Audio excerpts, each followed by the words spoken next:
and welcome to the Thanksgiving edition of the Best F in Fantasy Show. Week 12 as the season, regular season fantasy football winding down here. A couple weeks left.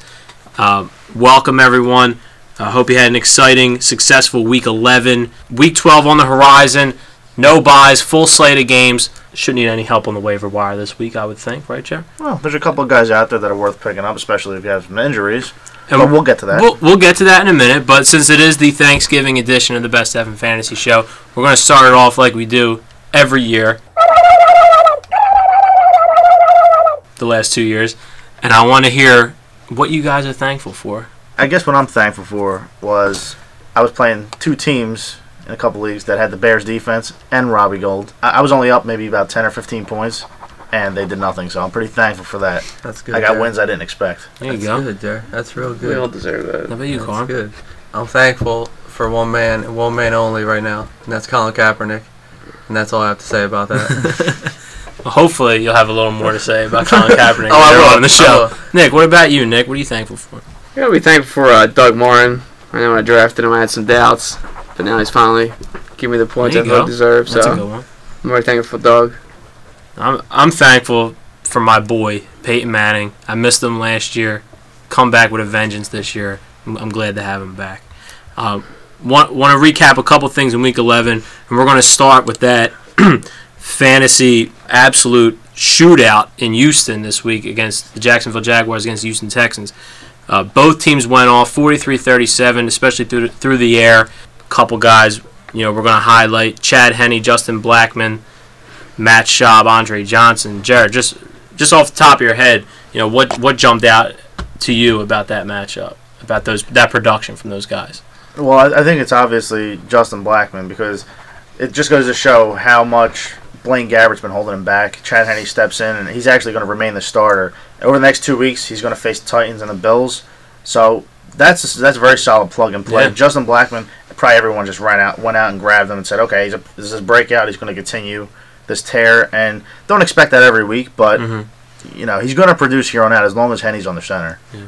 It's about time we saw something on Justin Blackmon. Yeah. We've been waiting for a while. I think it's a great thing for Cecil Shorts, too, because let's be honest, the guy's for real. He's been proving it every week. He has 6 touchdowns already, and he hasn't been in every game so far this year. I mean, the guy, he could take the top off the defense easily. He's got the speed, and now he's got a quarterback with an arm that can get him the ball. And, I mean, there's just one other thing that impressed me about that game, and that was Chad Henne's mustache, because that thing was incredible. I mean, incredible. And didn't we see him when he was drinking the water by the Gatorade? Yeah. Chewing the gum? It was awesome. Classic Henne. Classic, typical Henne. Classic. On the flip side of that, I don't know if anybody feels the same way I do, but like Andre Johnson's performance just pissed me off, because it's like, why don't we see? I mean, you're not going to see 14 catches, 200 yards every week, but where's this been all year? We know he's capable of it, and as we pull up the picture of Chad Henne's mustache, but where has this been all year for Andre Johnson? We know he's capable of it. Well, you got to figure Houston's a run-first team. They give Foster the ball like 30-plus touches a game, and Houston's been out ahead. And now Brian Cushing is out. Their defense is affected a little bit, and it's going to force them to throw the ball a little more. So I think from here on out, it's good news for Johnson owners. Yeah, you would have figured that maybe they would have put a safety over top of Andre Johnson. I mean, they only throw the ball to him. There's no second option except for Owen Daniels. And, I mean, you talked about Andre Johnson's performance breaking your balls. Garrett Graham was another guy who really broke my ball. 8 catches for 82 yards and 2 touchdowns. Where's Owen Daniels? Seriously, where's Owen Daniels? He actually got hurt. It is, but they are, surprisingly enough, the best team in football defending the starting tight end. Yeah. Not the backup tight end. Right, I mean, if you're running a 2 tight end set, that may be something to look into forward down the line if you're tight end, for lack of a better term, tight end. We're not going to overreact to the Matt Schaub performance. I mean, 500 yards, 5 touchdowns, insane. But I mean, he's probably owned as a backup quarterback on most teams. Right. He's a free agent in a couple leagues. You can't expect that every week. No way. I want to keep the momentum going with big performances from Week 11. The Patriots just obliterated the Colts, and Andrew Luck kind of got baptized a little bit. I mean, he played okay, and the defense contributed a lot to the New England point total. Yeah, Aqib Talib stepping in, making some plays. Absolutely. Big upgrade to their secondary. We don't want to go over the fact that Rob Gronkowski did get hurt last play of the game, or last point of the game for the Patriots, blocking an extra point. Going to miss a couple weeks, but even without Gronkowski, is the Patriots like the best offense in football, where like anyone they're going to plug in is going to produce? Well, you got to remember they were playing the Colts, and they're not in that tough of a division. They play the Jets this week. They're expected to get Hernandez back this week, who I still don't expect to be 100%. Another pickup I want to talk about, Julian Edelman. Huge game last week. That's your boy. Yeah, it's my boy. That's your new love child. Yep. He was on the field 53 snaps. Brandon Lloyd was on the field 30 snaps. So having that said, I think this guy's role is going to grow, especially with Gronkowski out. Brady loves throwing to him. He's going to be like the Randall Cobb of the Patriots. Oh, you're a real gym rat. Yep. Yeah. Real spark plug. Real spark plug. Especially if you're in a league where they count return yards for players, he's a steal. What am I telling you for? What am I telling you for? I'll tell you what I'm telling you for. Another. I don't want to say surprise, but a nice. We could say it was a surprise. Colin Kaepernick stepping in. Maybe not a surprise to some of our panelists here. The West Coast analyst stepping in Monday Night Football against the Bears defense. Really looked solid. He had great touch on some of his throws.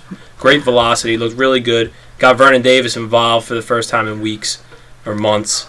When you see Kaepernick, first of all things being equal, is he a better option than Smith? Absolutely. Okay. In my opinion, he's a much better option, especially if you've seen him play in Nevada. Jared, I know you're going to look up some of his highlights on YouTube. You're the king. I did last night. You're the king. I was impressed with that. The guy threw for over 10,000 yards. He ran for almost 4,000 yards on the ground. He finished 8th in Heisman voting his senior year, I believe. The guy coming out of a spread offense and then translating into the NFL, that was the question mark. He has the NFL arm. He has the NFL legs. He can put it all together, and it's a dangerous weapon if they go forward with Colin Kaepernick, especially with Vernon Davis, who's already in love with him. If you saw him in the post-game press conference last night, he was already comparing him to Tom Brady. That's a little much, Vern. It's a little much, but I mean, we'll take baby steps. But he is a better option. He just defenses they can't sit 8, 9 guys in the box against him with Kaepernick on their center. So moving forward, I'm a Kaepernick fan. We'll see what happens. I think Harbaugh's blown a little smoke up some people, but we'll see what happens. You mentioned he's a dangerous weapon. The arguably the most dangerous weapon in football right now is RG3. He's a guy we've talked about in detail on this show for weeks. Sticking with the quarterback, let's not glance over the fact that he had another 4-touchdown game. It's just absolutely incredible what he's done. While we're talking about quarterbacks and these performances, I want to get your guys' top 5 quarterbacks if we were to draft going into next year. I'm sure it's not all what it was when we drafted a couple months ago. All right. At the top 2, you have to go with Aaron Rodgers and Drew Brees. Both of those guys, they put up points, big points, every single week, and they're probably the most consistent at doing it. After that, I would probably go Tom Brady, who's he's consistent, doesn't make many mistakes, and he gets it done. After that, it's either Matt Ryan or Robert Griffin. Both of them, they put up points. Can't complain about any of them. Yeah, I'm not going to really disagree with you much there, except for I would throw Andrew Luck in the top 5 with RG3 too.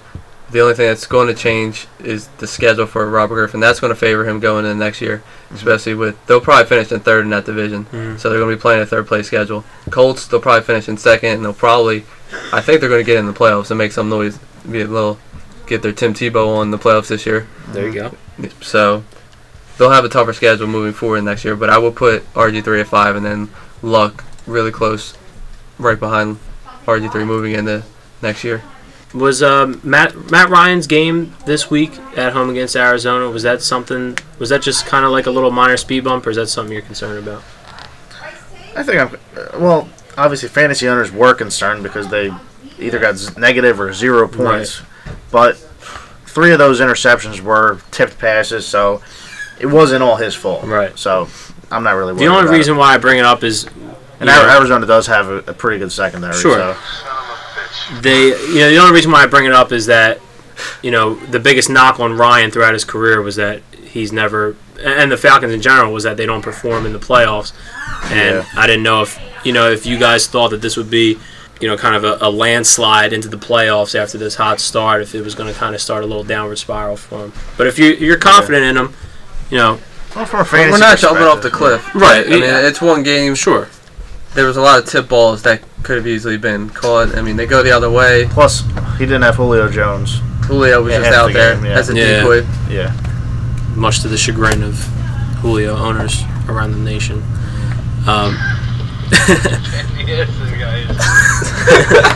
A couple more injuries to some big name guys, with the with the first one being LaShawn McCoy. Is Bryce Brown the guy to own in Philly if McCoy misses time? Oh yeah, definitely. Even Philly says that he's a guy that can carry the ball 25 times a game. But they won't give him the ball 25. They probably won't. They probably won't. Maybe like 12.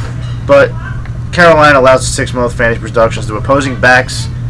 I don't know if that's going to matter, but he makes a nice start if McCoy's out. So. And another one was Willis McGahee. He goes down. Yeah, torn MCL. Out 4 to 6 weeks.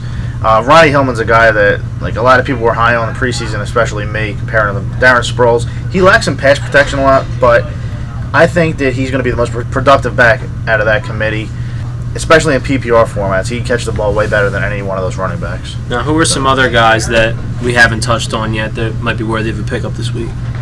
The first one's probably Jalen Parmel, who Carm gave you last week as a who the F guy. So the only people out there that gave you Jalen Parmel, throwing that out there. Yep. I mean, he showed that he showed that he could handle the bulk carries. Should be a solid play until Jones Drew comes back, if they decide to give him the lion's share of carries when he comes back. We already talked about Justin Blackmon. Next guy, Ryan Broyles. Thanks to Titus Young's suspension, Broyles gets a golden opportunity this week. Such an idiot. So Stafford has a lot of confidence in him. Makes a very solid wide receiver 3 this week. You saw what Cecil Shorts and Justin Blackmon did the Houston defense last week. Broyles makes a great play. Sure. And I mean, another guy that he's probably not available anymore, Denario Alexander. He's probably owned in every league now, but 15 catches for 291, 3 touchdowns in the last 3 weeks. Nice. He's Rivers' go-to guy now. So he finally has Vincent Jackson 2.0. Yep. I mean, Denario Alexander 6'5", same thing as Vincent Jackson. So yep. Someone's got to catch those ducks. So yeah, they've always made those tall receivers productive in San Diego. And it just amazed me that Malcolm Floyd, who's also another big receiver, just continues to underperform in that offense. Yeah. He finally got his opportunity to step up and be the guy. He just hasn't grabbed it by the horns. Yeah. Last week I mentioned Beanie Walls. So, I mean, if you're desperate, they have a decent matchup against St. Louis this week, but really if you're desperate, their schedule down the line and through the playoffs is awful. And Arizona's line isn't good at all. So, that's really excellent. J Pro dropping knowledge. Stay tuned, guys. We'll be right back with our Legends and Jerkoffs for Week 12.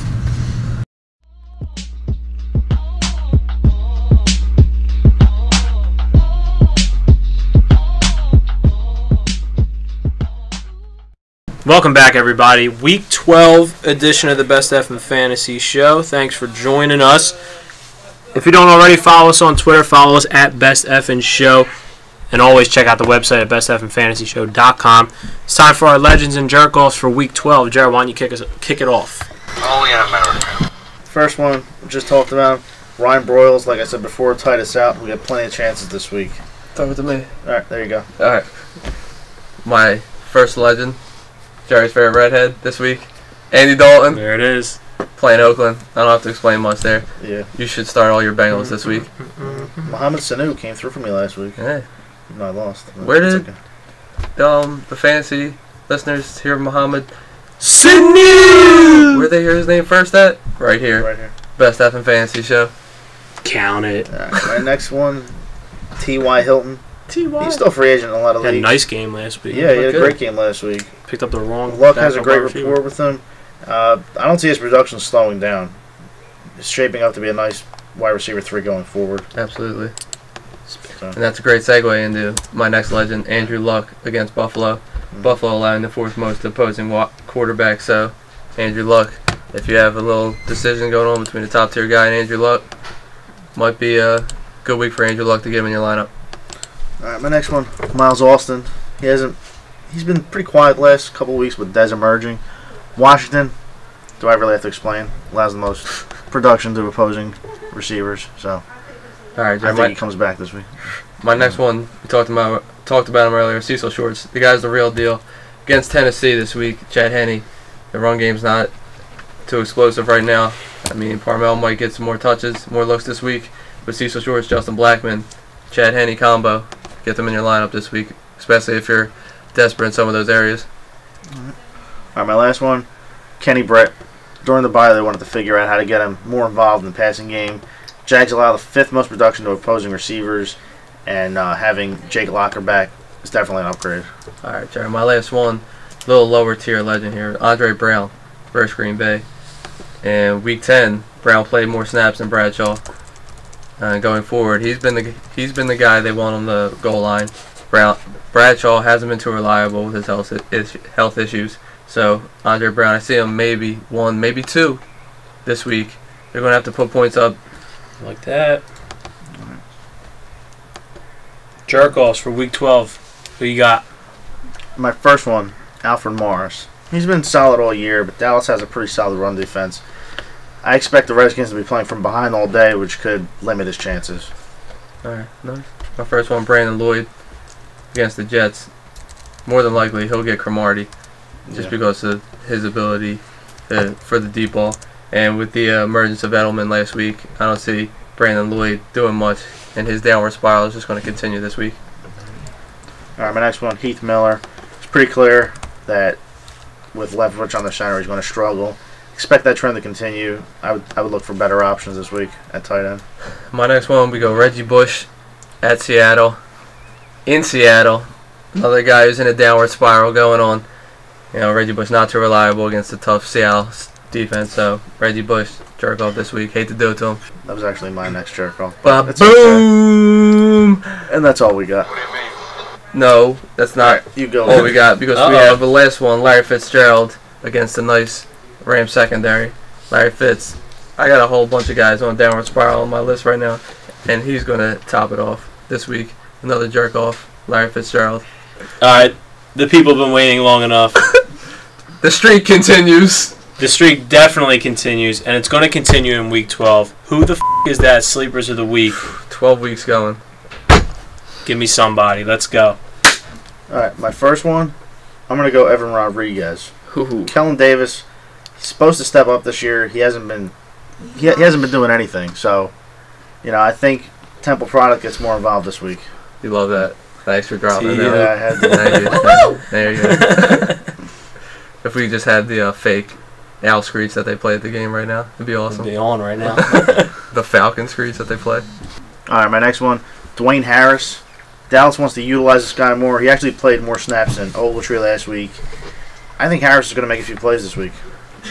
That's right. I went with Cole Beasley last week. He didn't come through for me. He didn't do much. Harris actually got more looks. He did. But Didn't he win Michael Irvin's contest that one? I think so. Yeah, he was the guy. Yeah, he was the guy. He was the guy. Yeah, he's the guy. This guy. All right, my last one, Ladarius Green. Tight end for the Chargers, the other tight end. I expect Baltimore to give Gates a lot of attention this week, which is going to open things up for Green, who went to Lafayette, Louisiana. Ooh, and he knows the cards because he's got Wikipedia on the iPhone. He just diddy bop too after he said it. Pure crumb. All right, give me 1 second here. Come on, there's no time for 1 second. The people are waiting. People are waiting. The millions and millions. My first one, we go Thanksgiving special. Lance Dunbar or Philip Tanner. Dunbar, he had to have his knee drained, so he's not too sure. So we got to stay up to date on this one. Felix Jones, he's iffy at the moment, so that's why Dunbar and Tanner. We got the combo right now. Dunbar, stay posted on him. If not, then it's going to be the Philip Tanner show against the weak Washington defense. My next one, we go Lance Ball at KC. Jerry likes Hillman. I like Lance Ball to get some more touches because I don't think, like he said earlier, he can handle the pass rush. He's not too good in pass coverage for them. So Lance Ball, especially on the goal line, get him in the lineup there. And my last one, Harry Douglas against the Tampa Bay Bucks, who allow the most fantasy points to opposing wide receivers. With a banged-up Julio Jones out there, I can see Harry getting in the end zone this week. Let's go! I love it. I love it. We'll be right back. Take some questions. Stay tuned.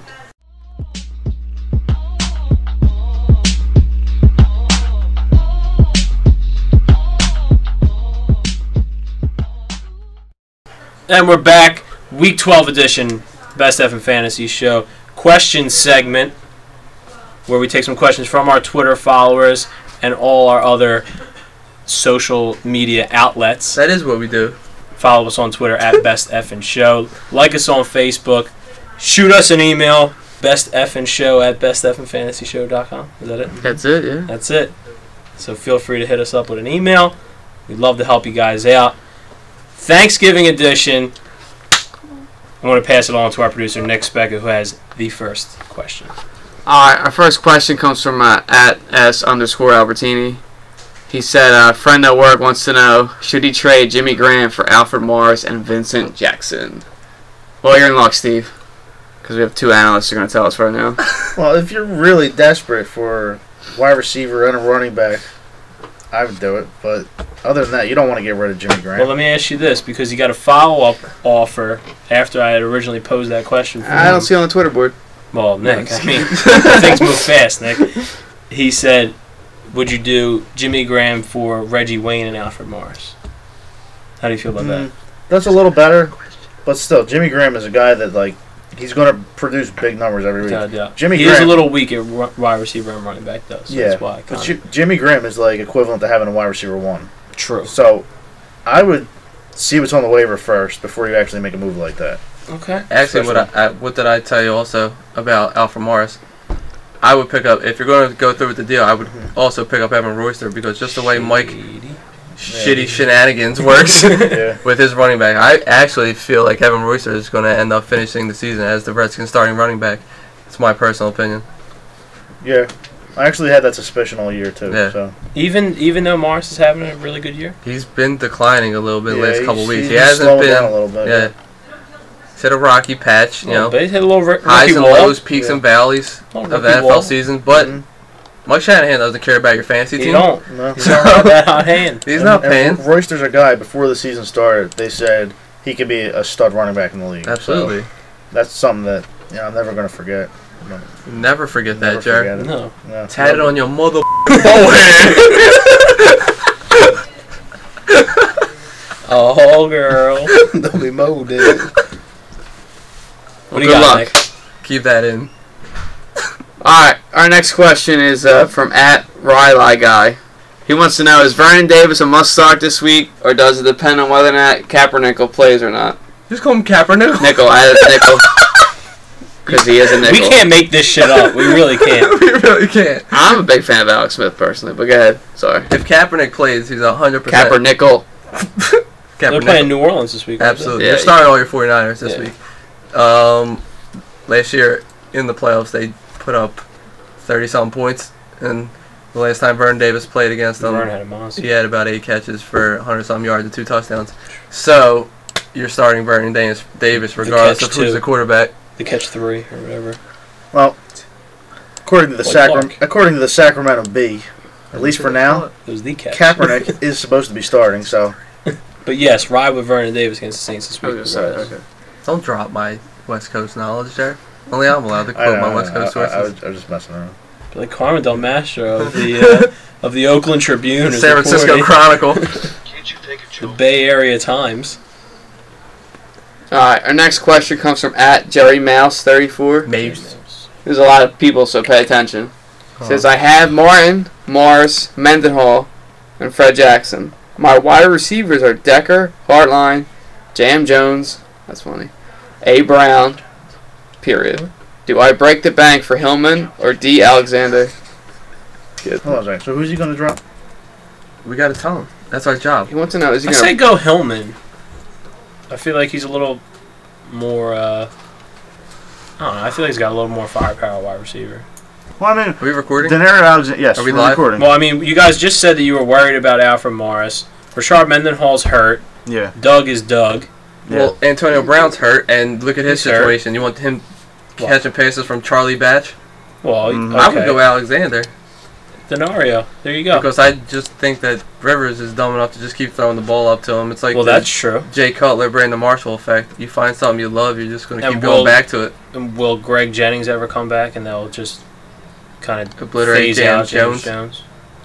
Especially since Randall Cobb's really stepped up. Yeah, that's another best ever. All right, fan. fine. I'm going Denario Alexander too. That's pretty fine. Tough. That's pretty. You tough. sold me. Fine. We'll do it live!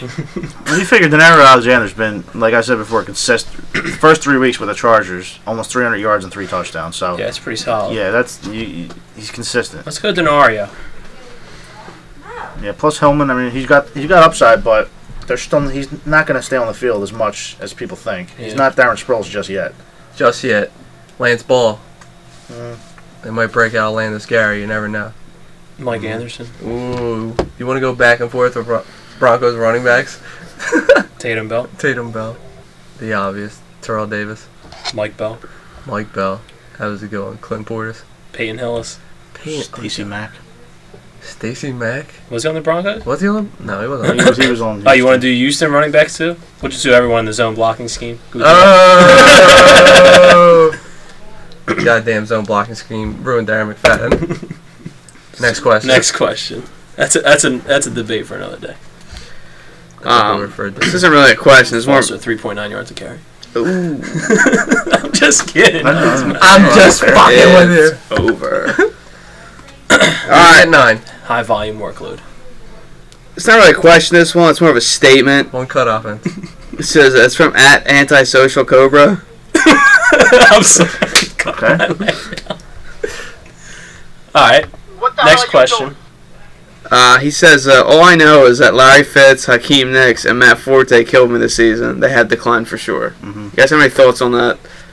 Jay, I know you're big on Hakeem Nicks. Yeah, well, Hakeem Nicks, he can't stay healthy, but when he is healthy, he's a top 5 receiver. I told you. I don't care, but Fitzgerald's Fitzgerald. That's what he does every year now. Fitzgerald, with the quarterback situation, Fitzgerald's trash. you can't expect wide receiver 1 consistent numbers. Larry Fitz should have never signed that extension. And Matt Forte, going into this season, he just signed. You didn't know what kind of shape he was in. They brought in Michael Bush. That's another guy that you should have tempered your expectations with. Absolutely. So, The Michael Bush effect. All right, well, that's all the questions and statements we have for this week. I'm going to send it back to Steve. All right. Happy Thanksgiving, everybody. Good luck in Week 12. Remember, 3 games on Thursday. You got the Texans and Lions kicking off at 12:30 in Detroit. Redskins, Cowboys kicking off at 4:15 Eastern. And then the night game on NFL Network, Patriots, Jets. Enjoy your football. Enjoy your turkey. We'll see you in Week 13.